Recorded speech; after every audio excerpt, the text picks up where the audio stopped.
안녕하세요, 여러분. 저는 이제 60대에 접어든 아줌마 겸 곧 할머니가 되는 여성이에요. 제 나이를 이렇게 글자로 적다 보니 참 많이도 살았구나 싶네요. 그 모진 세월 동안 어떻게 버티며 잘 살아왔구나 제가 대견스럽기도 하고요. 이렇게 60년을 넘게 살다 보니 참 인생지사 세옹지마라는 것을 몸소 느껴요. 곧 죽을 것처럼 고통스럽다가도 또 언젠가는 좋은 일이 오고 그 좋은 일이 왔다가도 언제 그랬냐는 듯 나락으로 떨어지고. 남들도 그렇겠지만 제 인생은 참 변화가 많아서 당장 오늘을 예측하기도 힘들 만큼 바람잘 날 없었구나 싶고요. 그런데요, 여러분, 제가 살아보니까 길한 일이 있으면 흉한 일도 있고 재앙이 있으면 복도 오듯이 인생은 언제 어떻게 될지 알 수 없더라고요. 제 인생이야말로 세옹지마, 바로 그 사자성어가 딱 떨어질 만큼 참 파란만장했거든요. 요즘 참 살기 힘들고 팍팍한 세상이잖아요. 언제 이 먹구름이 거치나 싶고 언제 내 인생에 해가 비치려나 싶고. 혹시 지금 제 사연을 듣고 계시는 분들 중에 삶에 지치시고 힘드신 분들이 있다면 제 이야기를 끝까지 한번 들어봐 주셨으면 좋겠어요. 고단한 삶에 지친 여러분에게 작은 힘을 드릴 수 있지 않을까 조심스럽게 제 사연을 말씀드릴게요. 여러분들은 기적이라는 단어를 믿으시나요? 저도 사실 절대 믿지 않았던 단어예요. 사실 그런 걸 기대할 만큼 녹록한 인생은 아니었거든요. 그런데요, 시궁창같이 흘러가던 제 인생에도 언젠가는 기적이란 게 찾아오더군요. 행복이라는 단어와 함께 찾아온 아주 밝은 광명이요. 저는 참 지지리도 가난한 집에서 둘째로 태어났어요. 제 위로는 5살 위인 오빠가 한 명 있었고요. 저의 생애 첫 기억은 바로 오빠가 차려준 단출한 밥을 먹던 순간이었어요. 그도 그럴 것이 좁고 허름한 판잣집엔 늘 오빠와 저 둘만 있었어요. 막노동 하시는 아버지와 식당에서 잡일을 하시는 엄마는 늘 집을 비우셨거든요. 엄마가 해두고 간 밥에 늘 반찬은 쉬어 빠진 김치였어요. 그리고 가끔 엄마가 식당에서 얻어오신 나물 반찬이 놓여있는 날엔 그야말로 진수성찬이었죠. 어린 오빠는 배고프다고 칭얼대는 제게 고사리 손으로 밥을 차려주었어요. 그나마도 밥이 모자라는 날이면 오빠는 남은 밥을 모두 제게 넘겨주었고요. 오빠는 배 안 고파?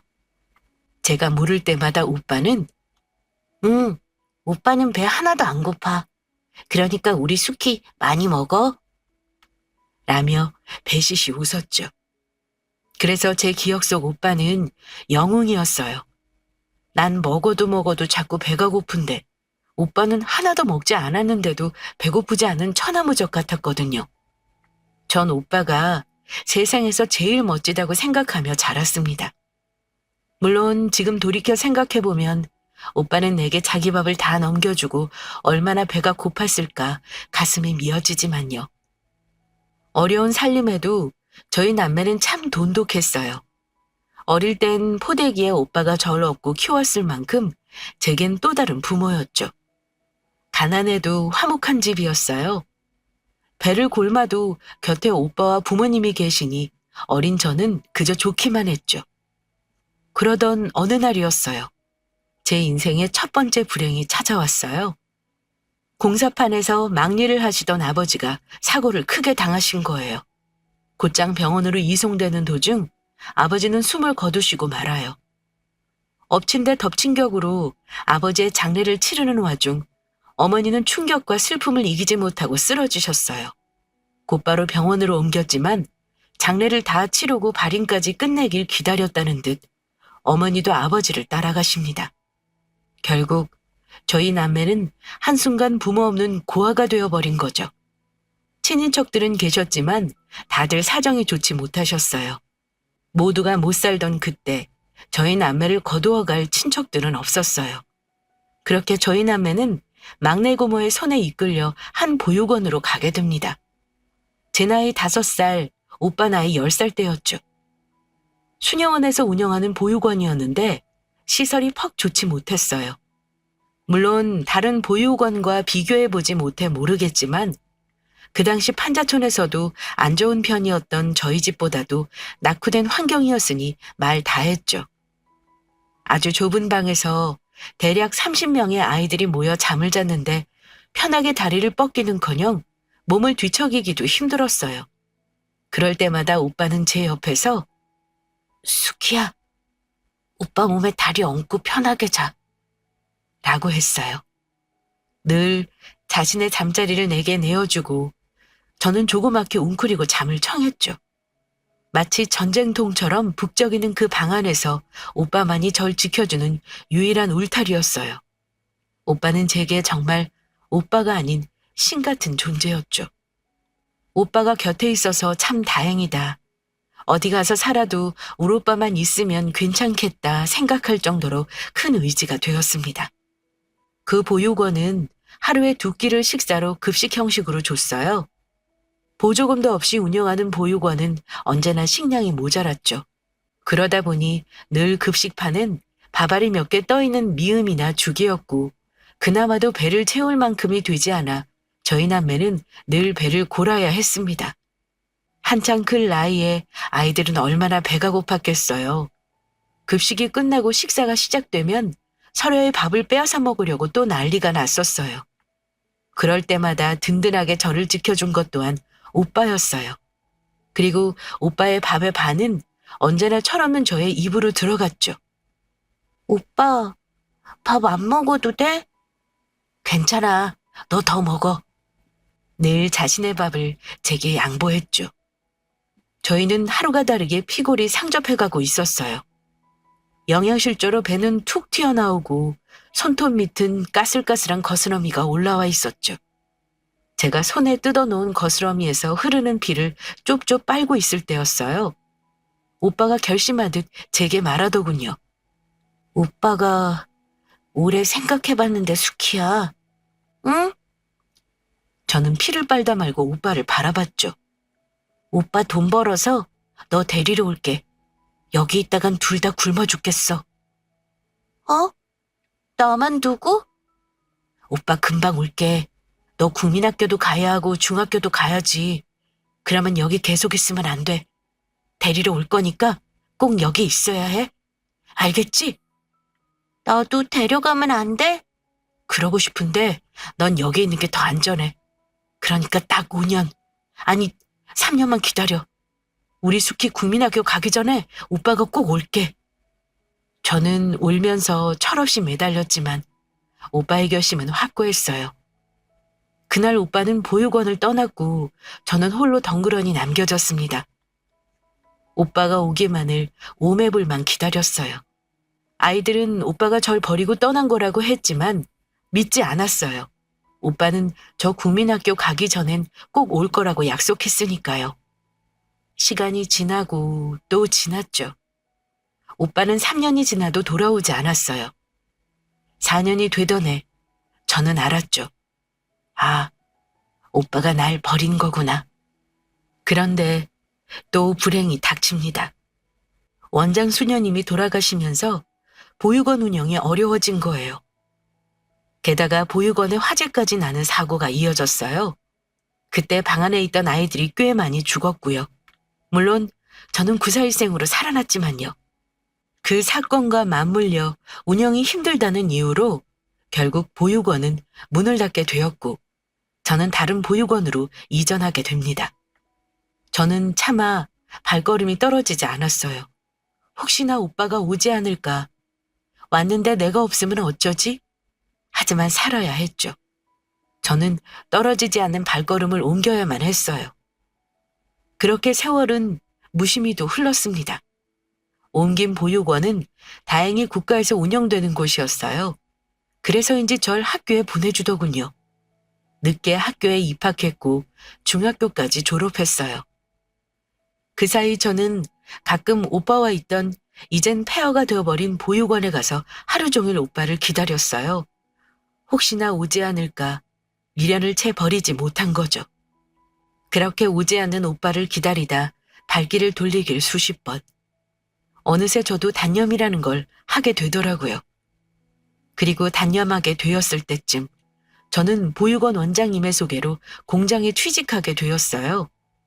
경기도에 있는 작은 부품 공장이었는데 색깔을 칠하는 단순 노동이어서 일은 그렇게 힘들지 않았고 무엇보다 기숙사가 있어서 참 좋았어요. 저만 쓰는 방은 아니었으나 그래도 4명이 함께 쓰다 보니 제 자리도 있고 제 공간도 조금 있었어요. 태어나 처음 가지게 되는 제 공간이 얼마나 좋고 소중하던지요. 전 참 열심히 그리고 성실히 일했습니다. 언젠가는 잘 살게 될 거라는 기대보단 행복해지지 않을까 하는 희망으로 하루하루를 버티며 살았던 것 같아요. 그렇게 제가 19살이 되던 해 남편을 만나게 돼요. 공장에서 함께 일하던 사람이었는데 어느샌가부터 저를 잘 챙겨주더라고요. 자기가 받은 간식도 챙겨서 제 주머니에 넣어주고 쉬는 날인데도 불구하고 나와서 제 일을 해주면서 좀 쉬라고 말해주고 참 따뜻한 사람이었어요. 사실 전 그때 남편의 다정이 참 좋았던 것 같아요. 다른 남자를 만나본 적도 없었지만 무엇보다 오빠가 절 챙겨주던 모습 같아서 너무 좋았죠. 남편은 사람도 성실하고 공장 내 평판도 참 좋았어요. 게다가 조실부모해서 혼자라는 점도 큰 공감대가 되었죠. 그렇게 저는 남편과 연애를 하고 21살이 되던 해 결혼식도 없이 혼인신고를 했어요. 넉넉하지 못한 살림이었지만 결혼 생활은 퍽 나쁘지 않았던 것 같아요. 사실 그때 당시만 해도 제게 행복이라는 건 사치이고 그냥 남들처럼 평범하게 월세방이라도 내 집에서 편안하게 살고 싶다의 소박한 꿈은 이루어진 셈이었으니까요.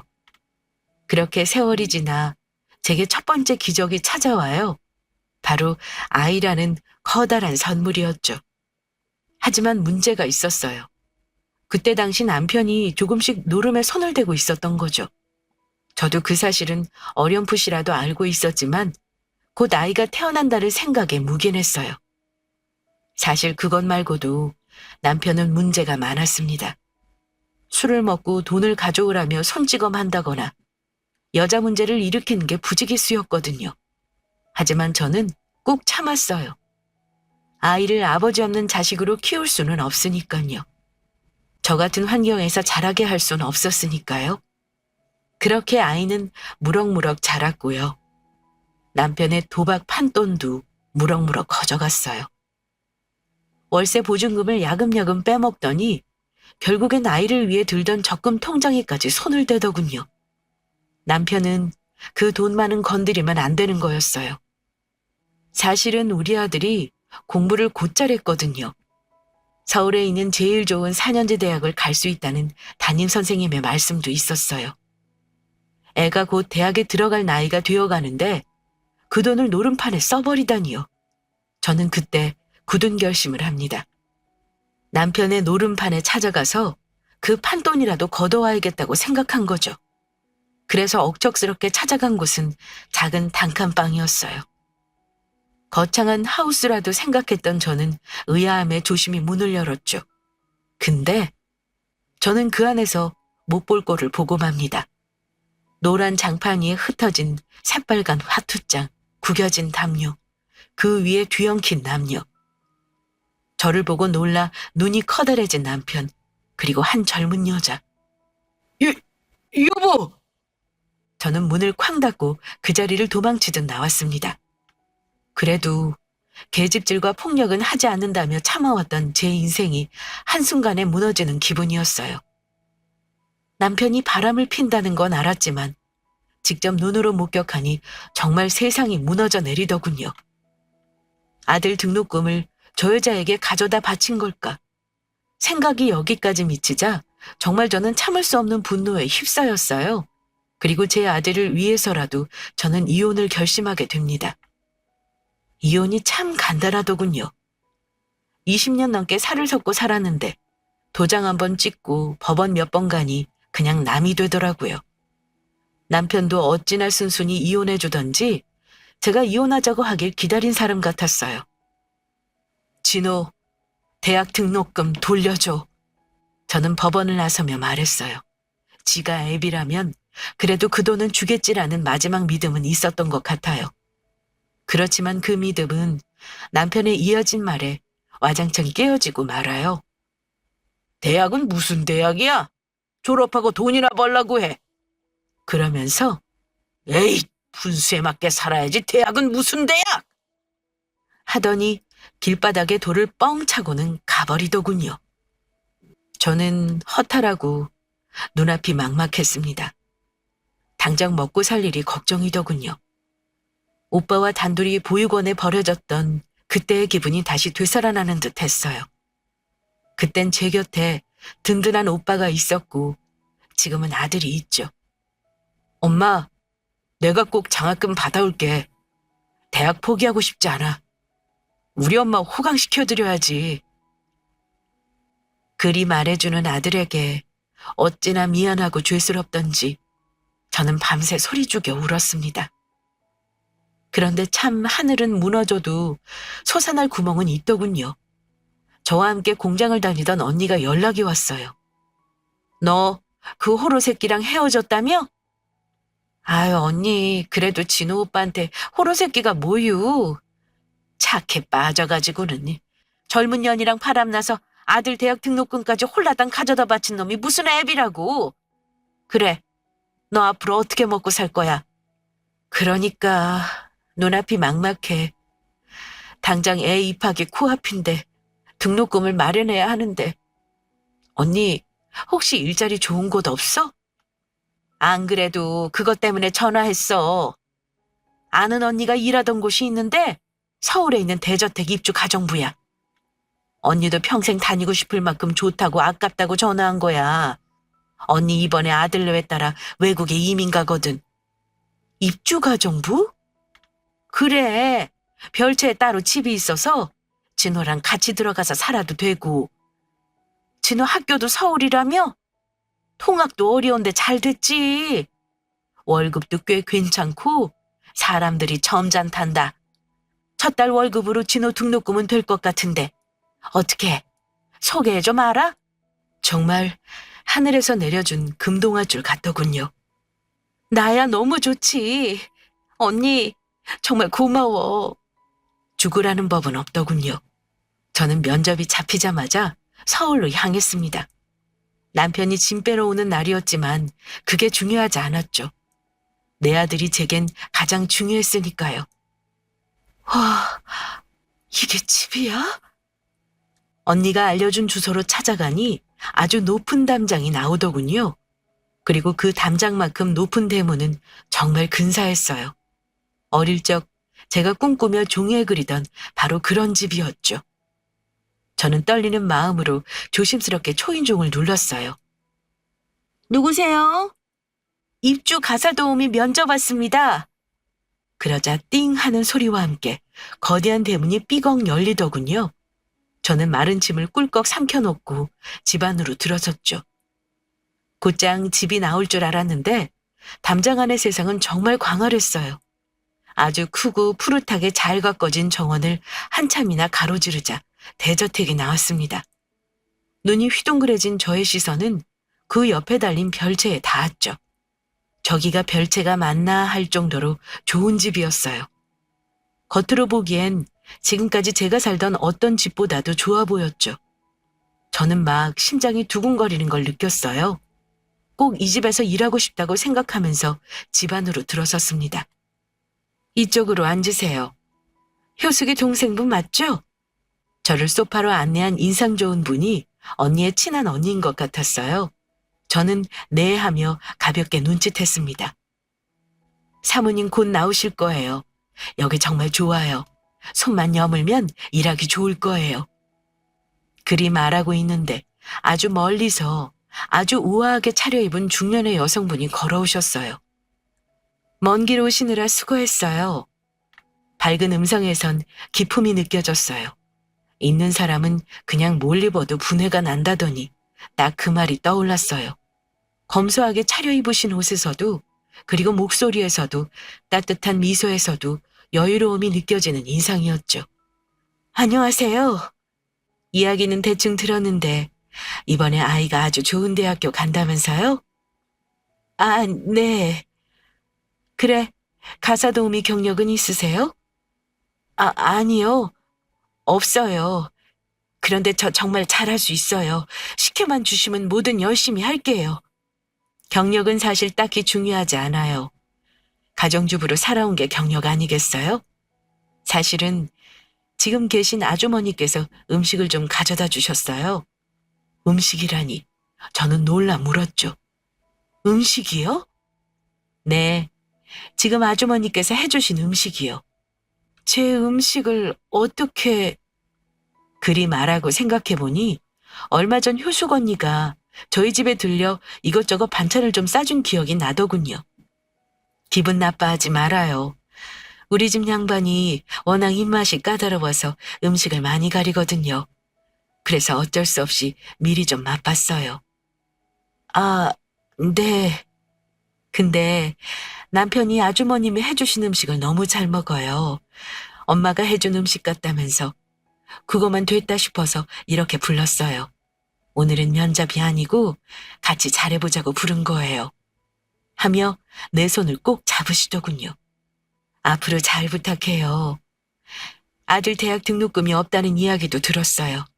일만 잘해주시면 아드님 대학 등록금은 앞으로 걱정할 필요 없이 저희가 다 해줄게요. 네? 취직만으로도 감지덕지인데 등록금까지 내어주신다니 이런 은인이 다 있나 싶더라고요. 저는 연신 허리를 굽신거렸습니다. 앞으로 잘 부탁드려요. 감사합니다.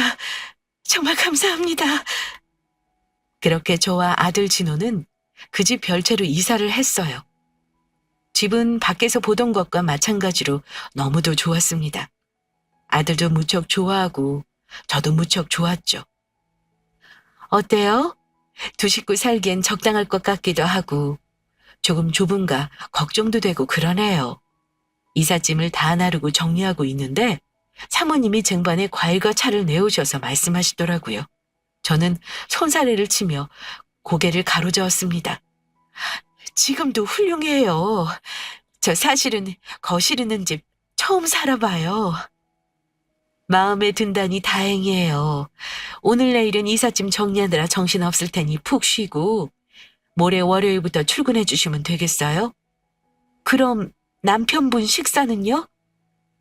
출장 갔어요. 한 달 정도. 아, 네. 이사한 저는 꿈에 부풀었습니다. 이상하게 이혼이라는 지독한 열병을 앓고 나니 새로 태어난 것처럼 새 세상이 펼쳐지는 기분이랄까요? 뭔가 엄청 설레고 기쁘고. 그렇게 저의 입주가정부 생활은 시작되었어요. 아침에 일어나 청소하고 밥하고 빨래하고 늘 하던 집안일이 좀 스케일이 커졌다 정도일 뿐 일은 크게 고되지 않았어요.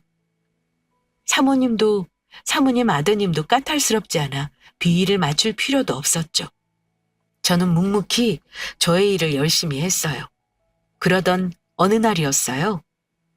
내일 진호 대학 입학금 내는 날 맞죠? 라고 사모님이 물으시더군요. 저는 놀라 눈을 동그랗게 뜨며 물었어요. 어떻게 아셨어요? 우리 첫째 아들이 그 학교 다녀요. 자, 이거 하며 큰 봉투를 쥐어주시더군요. 만지기에도 꽤 두툼한 봉투에 제가 의아해 물었습니다. 이게 뭐예요? 약속한 등록금이요. 취직한 지 한 달도 되지 않은 때였어요. 사실 월급 전이라 돈을 좀 빌려야 하나 혼자 속을 태우고 있었는데 정말 눈물이 찔끔 나더군요. 하지만 저는 이걸 받을 수 없었죠. 아니에요, 사모님. 곧 월급날이기도 하고 제가 어떻게 해볼 테니 이건 넣어두세요.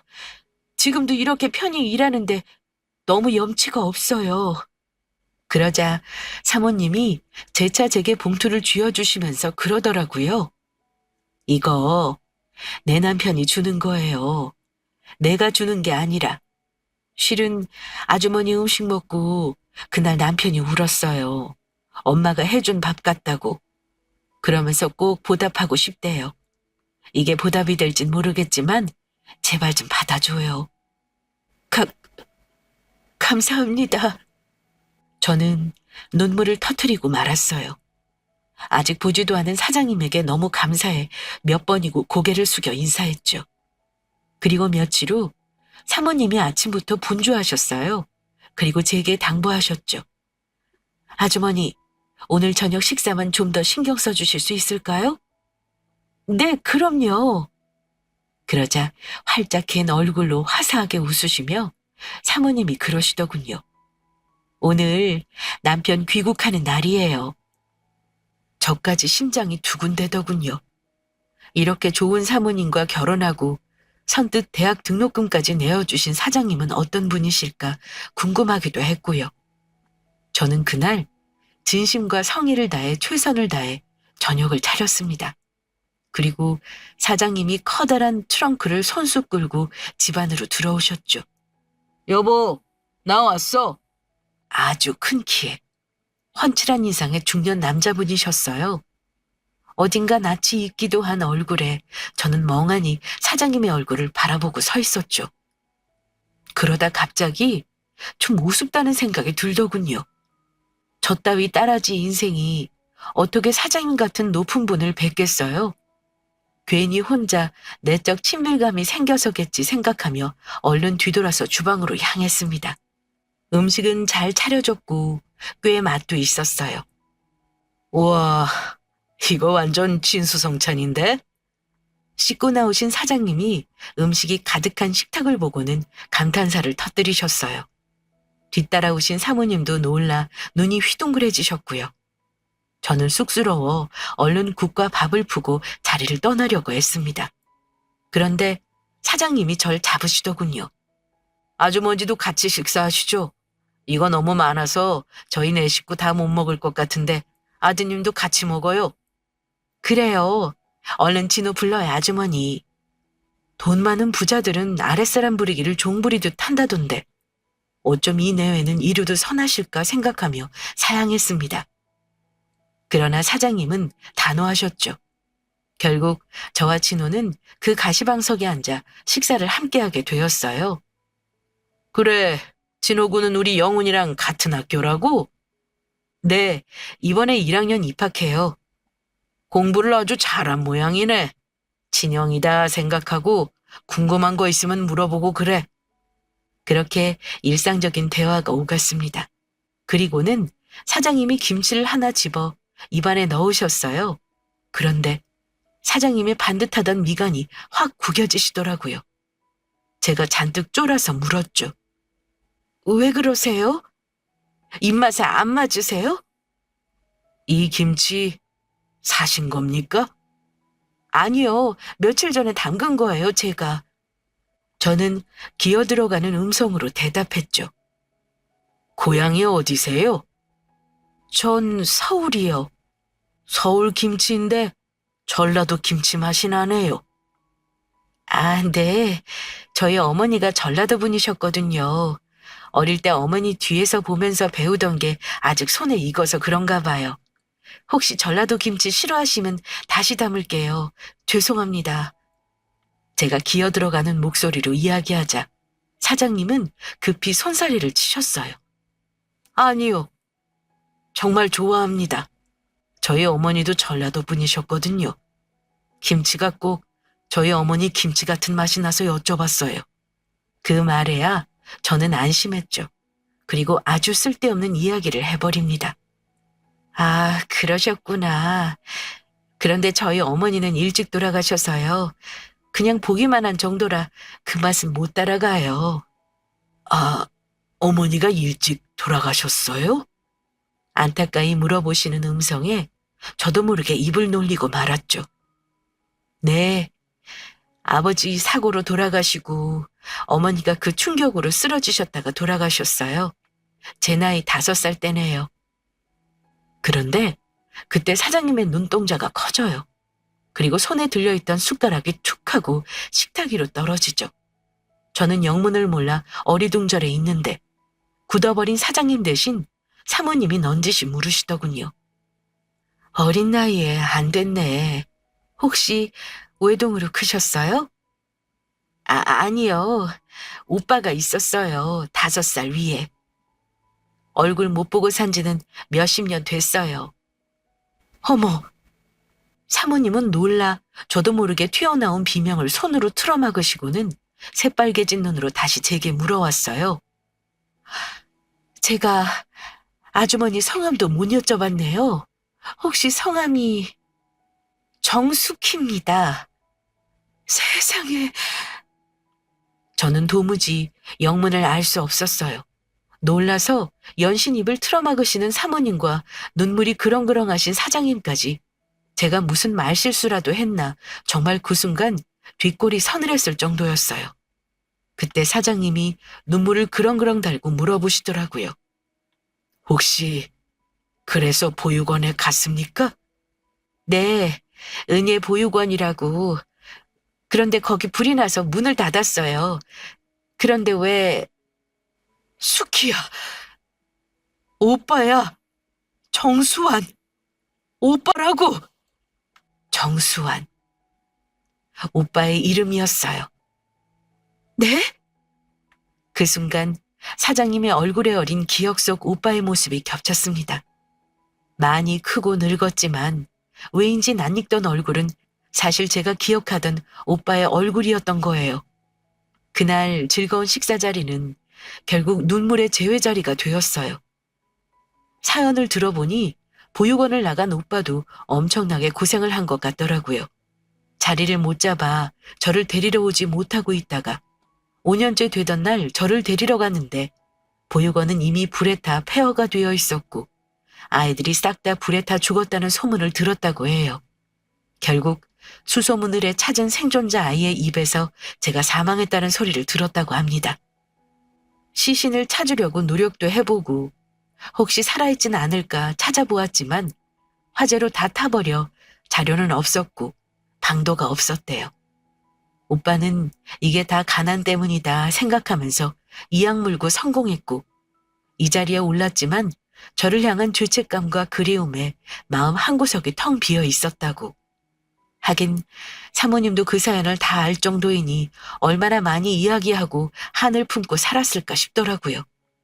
그날 밤 저희 남매는 한참을 서로를 붙들고 울며 살아온 이야기를 했어요.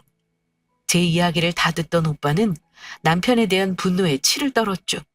그리고 자신이 좀 더 일찍 찾았어야 했다며 자신을 자책했습니다.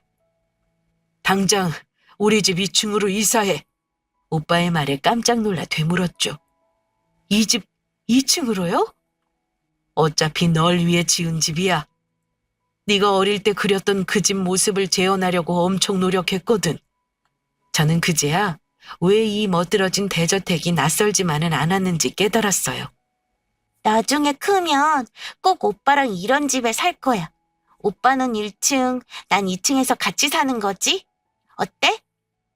어릴 때 오빠의 앞에서 그리던 그림 속 그 집의 모습을 너무도 닮아 있었다는 것을 이제야 알아차렸습니다. 저는 그렇게 눈물을 쏟았는데도 또 눈물을 펑펑 흘렸습니다. 그래요, 아가씨. 이제 우리 같이 살아요. 두 남매 떨어져서 그리워했던 시간만큼 꼭 붙어서 살아요. 알겠죠? 그리 말하며 제 손을 꼭 잡는 새언니가 어찌나 고맙던지요. 그렇게 저희는 별채에서 저택 2층으로 이사를 하게 되었어요. 제 인생은 그날부터 모든 것이 바뀌었죠. 한사코 싫다고 하는데도 오빠와 새언니는 차를 사주고 제 명의로 건물도 내어주고 좋은 옷과 좋은 가방을 사서 안겼습니다. 마치 한을 푸는 사람들처럼요. 너무 감사하면서도 이 갑작스런 호강이 얼떨떨해 어떻게 받아야 할지 알 수가 없었죠. 오빠 내외 덕분에 저와 제 아들 진호는 빠르게 가난의 묵은 때를 벗어갔습니다. 그 집안에서의 모든 생활이 행복했어요. 그런 행복이 지속될수록 저의 마음 한편엔 불안함이 스멀스멀 피어났어요. 내가 이렇게 행복해도 되는 걸까? 마냥 이렇게 좋기만 해도 되는 걸까? 곧 불행이 닥칠 것만 같았어요. 그리고 안 좋은 예감은 늘 맞아떨어지죠. 평화롭던 어느 날이었어요. 띠링 도착한 문자를 확인한 저는 얼굴이 사색이 되고 말았어요. 소식 들었어? 너 부자 오빠 만나서 호강하면서 산다면서? 그럼 평생 나한테 빌부터 살았던 빚도 갚을 수 있겠네. 바로 전 남편이었어요. 저는 놀라서 멍하게 핸드폰 화면을 쳐다보고 있었어요. 그러자 연달아 문자가 도착하더군요. 왜? 싫어? 싫으면 진호 양육권 넘기든가? 저는 경악을 금치 못했습니다. 어찌 이런 금수만도 못한 인간과 몇십 년을 산 걸까요? 생각만으로도 토악질이 나올 것만 같았습니다. 그리고 불안했죠. 정말 진호를 빼앗길까봐, 오빠를 협박이라도 할까봐 너무 두렵더라고요. 아니나 다를까 제가 연락이 없자 남편은 급기야 집으로 쳐들어왔습니다. 딩동 딩동. 새언니와 함께 정원 테이블에 앉아서 차를 마시던 저는 갑작스런 초인종 소리에 대문으로 향했습니다. 누구세요? 택배나 우체국 기사님은 보통 차거나 우편함에 두고 가시거든요. 딱히 올 사람이 없는데 누구지 하며 대문을 연 저는 눈앞에 서 있는 익숙한 얼굴에 화들짝 놀라고 맙니다. 바로 남편이었죠. 오랜만이네. 아유, 아주 신수가 훤하게 폈구나. 사색이 된 저는 서둘러 문을 닫으려 했죠. 당장 꺼지지 못해? 여기가 어디라고 찾아와? 그러자 남편이 우악스러운 힘으로 집 안으로 밀고 들어왔어요. 왜? 내가 내 마누라 집도 못 가? 비켜봐! 저는 바닥으로 쓰러지고 저를 훌쩍 넘은 남편은 성큼성큼 집 안으로 향했습니다. 갑작스럽게 찾아온 낯선 남자의 등장에 새언니도 놀라긴 마찬가지였죠. 어머, 누구세요? 아이고, 안녕하십니까? 저는 우리 정숙희 남편이자 우리 진호 아버지 올시다. 저기로 들어가면 되나? 하면서 말리는 새언니를 밀치고 막무가내로 집 안으로 문을 열고 들어갔습니다. 아니나 다를까 더러운 신발을 벗어던진 남편은 거실 중앙에 떡하고 누워있더군요. 돈을 주지 않으면 나가지 않겠다는 작태였죠. 작정을 하고 온 것 같았어요. 정말 저는 미칠 것만 같아 발을 동동 굴렀고 새언니는 황급히 오빠에게 전화를 했어요. 벌떡 자리에서 일어선 남편은 아이고 배고프다 하면서 주방에서 제멋대로 음식을 꺼내 먹더군요. 개걸스럽게 밥을 먹어치운 남편이 2층으로 성큼성큼 올라갈 때까지 저희는 말리지도 못하고 발을 동동 구르고 있었어요. 남자의 힘을 말릴 수도 없었고 막무가내로 구는 남편이 어떻게 여자에게 폭력을 휘두르는지 누구보다 잘 알고 있었으니까요. 그렇게 시간이 지나고 남편이 2층 제 방 침대에서 드렁드렁 코를 골며 잠을 자고 있을 때였어요. 도착한 오빠는 분노가 치밀어 올라 눈가가 시뻘갰어요. 이 새끼 어디 있어? 2층. 그러자 성큼성큼 계단을 밟고 올라간 오빠는 침대에서 코까지 골며 잠든 남편을 확인했습니다. 그리고 당장 욕실로 가서 차가운 물을 양동이에 담아갔죠. 촥! 오빠가 거침없이 뿌린 찬물에 푸어하며 잠에서 깨어난 남편이 화들짝 몸을 일으켰어요. 이게 뭐야? 갑자기 맞은 물벼락에 남편은 놀라 잠에서 덜 깬 눈만 껌뻑껌뻑 거렸습니다. 너 장준식이 내 동생 등골 빼먹으면서 평생 노름비제 시달리게 한 놈이 네 놈이구나? 뭐요? 가난하게 사는 고한영 걷어준 게 누군데? 뭐? 고한현? 오빠의 그런 무서운 모습은 처음 봤습니다. 오빠는 어금니를 으득 씹고는 주먹을 말아쥐었죠. 너 내가 어떻게 이 자리까지 올라온 줄 알아? 너 같은 새끼는 땅에 그냥 조용히 묻어버릴 수 있어. 너 내 동생 때리기까지 했다면서? 어디야? 여기야? 오빠의 주먹은 거침없이 남편의 눈두덩이로 꽂혔습니다. 으악! 왜? 너도 맞으니 아프니? 오빠 그만해. 오빠도 똑같은 사람 되지 마. 저는 오빠를 필사적으로 뜯어말렸습니다. 그리고 오빠는 곧 씩씩거리며 말아진 주먹에 힘을 풀었죠. 너 숙희 때문에 목숨 부지하는 줄 알아? 오빠는 소파에 앉아 있었고 전 남편은 그 앞 바닥에 무릎을 공손히 꿇고 앉아 있었습니다. 저와 새언니는 그 모습을 가만히 지켜보고 있었고요. 야, 장준식. 네? 매 한 방에 저렇게 인간이 온순해질 줄이야. 천하의 망나니였던 남편은 완전 온순한 양이 되어 대답하더군요. 지금 너 가택 침입죄로 감옥에 집어넣을 수도 있어. 물론 없던 죄도 만들어 추가할 수 있지. 네? 내가 인맥이 좀 넓거든. 조직폭력배, 경찰, 검찰.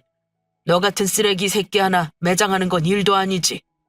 널 감옥에 쳐넣을지 땅속에 파묻을지 고민하고 있다는 뜻이고.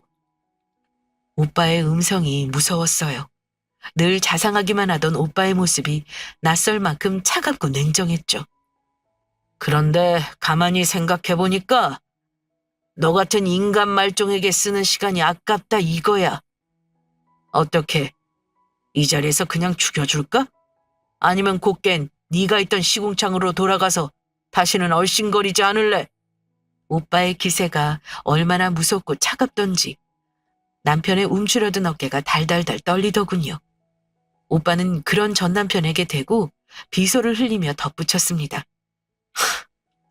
생각해보니까 안 되겠다. 그냥 파묻어버려야지.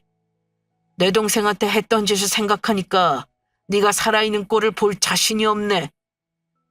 아마 그 순간 오빠의 말이 진심이라는 건 그 자리에 모든 사람이 느꼈을 겁니다.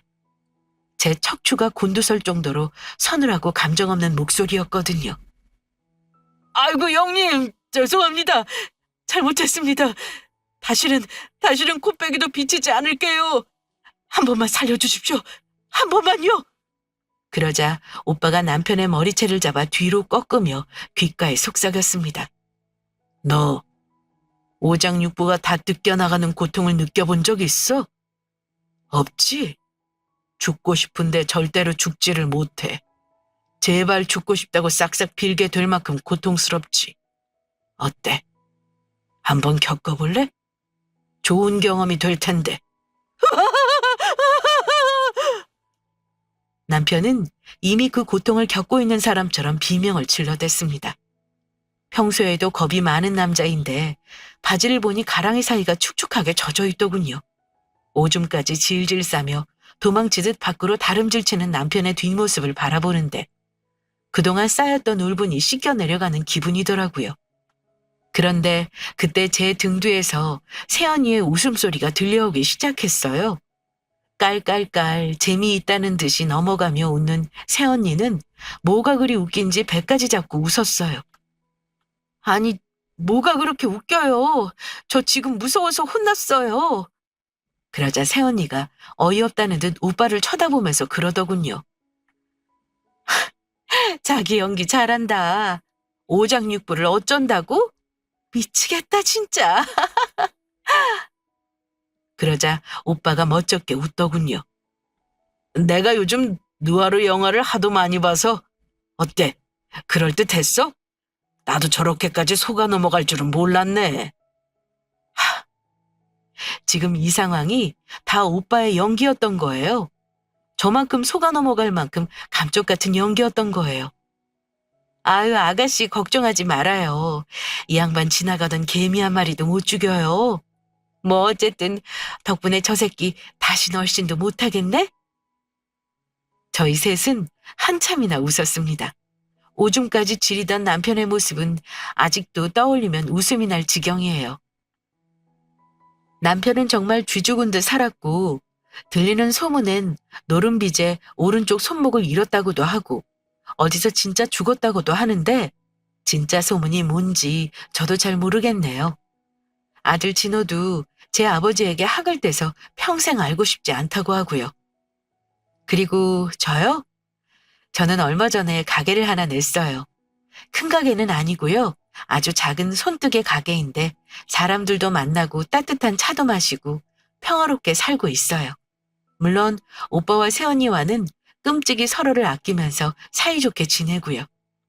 이게 행복이구나 싶을 만큼 너무도 평온한 삶을 영위하고 있어요. 지금까지 했던 고생이 이 순간을 위한 거구나 싶을 만큼 너무 좋아요. 인생지사 세웅지마. 어때요? 제 이야기를 들으시니 정말 그렇구나 싶으신가요? 점점 살기 힘들어지는 세상에서 살아내기 참 힘드시죠? 그래도 지금 이 고비를 넘기고 나면 언제 그랬냐는 듯 행복한 삶이 올 거예요. 저처럼 박복한 사람도 그랬는데 행운을 가득 안고 태어나셨을 여러분은 어떻겠어요?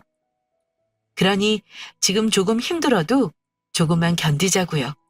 추운 겨울이 지나야 꽃피는 봄이 오듯이 지금 당신의 삶의 추위는 곧 찾아올 따뜻한 봄을 위한 거니까요. 여러분들께 저의 이야기가 오늘 조금 더 힘을 낼 수 있는 원동력이 되길 기도하면서 저는 사연을 여기서 마칠게요. 감사합니다.